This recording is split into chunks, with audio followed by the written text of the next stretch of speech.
Hello students, now we are going to discuss very important topic, that is types of crystalline solids. In the last class already we have discussed regarding the properties of crystalline and amorphous solids, and the classification of solids depends upon the arrangement of particles, crystalline and amorphous. But crystalline solids are different types on the basis of their intermolecular force, because the solids have a fixed definite shape and volume. The solids mainly differ from liquids and gases on the basis of their intermolecular force. So on the nature of force, the crystalline solids are also different types. So today we will discuss the different types of crystalline solids, that is on the basis of intermolecular force. The crystalline solids may be ionic, may be covalent, molecular solid or metallic solids. Mainly three types on the basis of intermolecular force. If you see the ionic solids, the particles mainly, these are the ions. Here particles are ions, mainly consist of ions, opposite charge ions, cation and anions. And covalent solids, the intermolecular force between the particles mainly, these are the atoms. Covalent means consist of atoms. And molecular solids, here it may be mainly in between, mainly molecules. These are the combination of different molecules. And in metallic solids, the particles are kernel and electrons. These are the kernels and mobile electrons, that is free electrons we can say. So these are the mainly the particles are kernel and electrons. Kernel means the positive charge produced due to the displace of electrons. Molecular solids mainly made of molecules. Covalent solids made of atoms, combination atoms by sharing of electrons. Ionic solids mainly the force of attraction between opposite charge ions, that is cation and anions. So here bonding is ionic nature. Ionic nature, mainly the force is ionic character. Here covalent solids, the atoms combine with one another due to covalent bond. Covalent bond. This is the covalent bond, intermolecular force. And molecular solids, the bonding may be that van der Waals force, may be van der Waals force, may be dipole force, dipole force, maybe that is hydrogen bonding, maybe hydrogen bonding. It may be hydrogen bonding, maybe dipole force, or maybe van der Waals force. Mainly three forces responsible formation of molecular solids. And in metallic solids, the mainly the force bonding is metallic bond, that is metallic bond. These are very important things. So these are the nature of bonds. On the basis of nature of bonds, these are the four types of crystalline solids. If you see the examples, ionic solids may be, that is salts, all salts, mainly salts, ionic salts. Salts mainly made of opposite charge ions, cation and anions, so it is are called ionic solids. Covalent solids, these are examples, that is made of only covalent bond. Atoms combine one another by sharing of electrons, that is we can say that is your diamond, graphite, silicon carbide, silicon dioxides. These are the examples of These are the examples of covalent solids. Here what happens? the atoms combine one another by that covalent bond, by sharing of electrons, and the atoms linked one another by network structure in different network forms in forming polymeric structures. Diamond made of carbon atoms.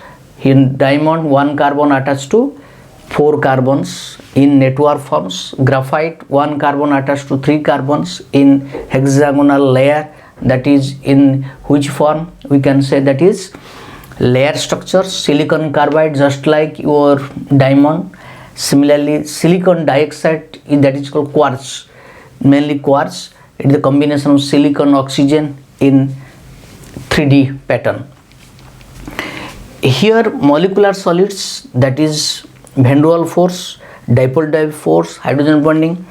Van der Waals force we can tell iodine solid, benzene, that is P4, S8. These are the examples of, that is van der Waals force, mainly van der Waals force. Dipole force we can take that hydrochloric, this one HCl, and here hydrogen bonding, water, that is ice. These are the examples of molecular solids. Here the nature of force, either hydrogen bonding, that is ice is produced due to the formation of hydrogen bond between the water molecules and forming cage like structures. And hydrochloric acid, here dipole interaction, hydrogen bonding is generally weak, but due to polar nature, partial positive, partial negative character, it forms that molecular solids.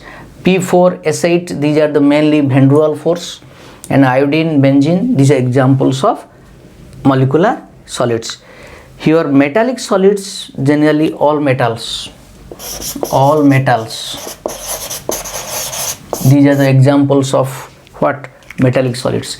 If you see the nature of properties of different types of solids, mainly ionic solids, these are very, that is hard and brittle,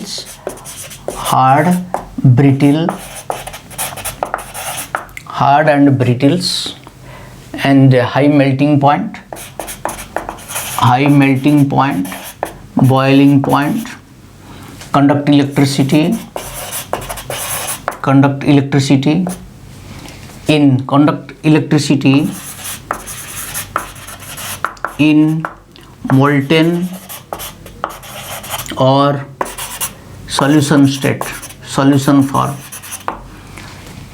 They are hard and brittle, high melting and boiling point due to the strong intermolecular force, interionic force, and conduct electricity in molten state or in solution form. So these are the generally the nature of ionic solids. And covalent solids, these are diamond, graphite, silicon carbides. These are very hard. You can say this is very hard, more than the ionic solids, but not brittle. When only one difference between your covalent solids and ionic solids is mainly it is brittle. The solids are brittle, but it is not brittle, very hard.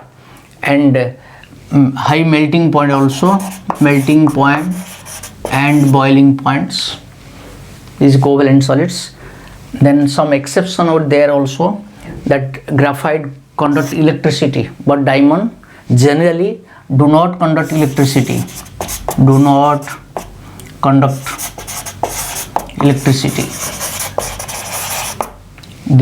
electricity, but exception is your graphite. And these are hard, very hard, high melting point and boiling points. Then molecular solids, if you see molecular solids, these are the force is very weak. Van der Waals force, very weakest force. Dipole force is a weak force. Hydrogen bonding also not stronger. So these are generally soft, low MP, BP, low melting point, boiling point. These are and these are also that bad conductor, insulator you can say. These are the bad conductor. Bad conductor, they do not conduct electricity because they have no free ions or free electrons, and they are very soft, low melting and boiling point. And this one, and in case of metallic solids, the intermolecular force also due to the kernel positive charge produced due to the movement of electrons, and it is metallic. It is also hard, but some metals also soft, but compared to your covalent solids, these are also less hard and high melting point and boiling point, but some metals also very low melting point. So it depends upon the metallic bonding. If metallic bond is very strong, it depends upon size of metal atoms. If metal atoms size is bigger size, then low melting point. You have to also see the nature of atom, size of atoms. Generally hard and brittle also. Some metals also brittle, but generally ionic solids are more brittle compared to metallic solids. And metallic solids also hard, high melting and boiling point, high density also very high, and good conductor. These are also good conductor, and but mainly it conduct electricity due to free ions, that is free electrons. But in case of ionic solids, it conduct electricity due to free ions. This is the difference. It has free ions, it has free electrons. And if you see here, the attraction is very strong, that's why hard and brittles. But here in case of covalent solids, it is very hard due to intermolecular three-dimensional network structure. As the atoms are linked one another in three-dimensionally, so close packing is better close packing, that's why very hard and very high melting and boiling points. For example, diamond, graphite, the melting point is more than 4000, so that's why they are very high. So on the basis of the nature of force, the crystalline solids are different types, and they have a different behavior and characteristics. So try to remember the different types of solids, crystalline solids, and their examples and their properties. Okay, and any question if you have, you can send the question in your comment box, and we can discuss your questions in the next class. Okay, thank you all.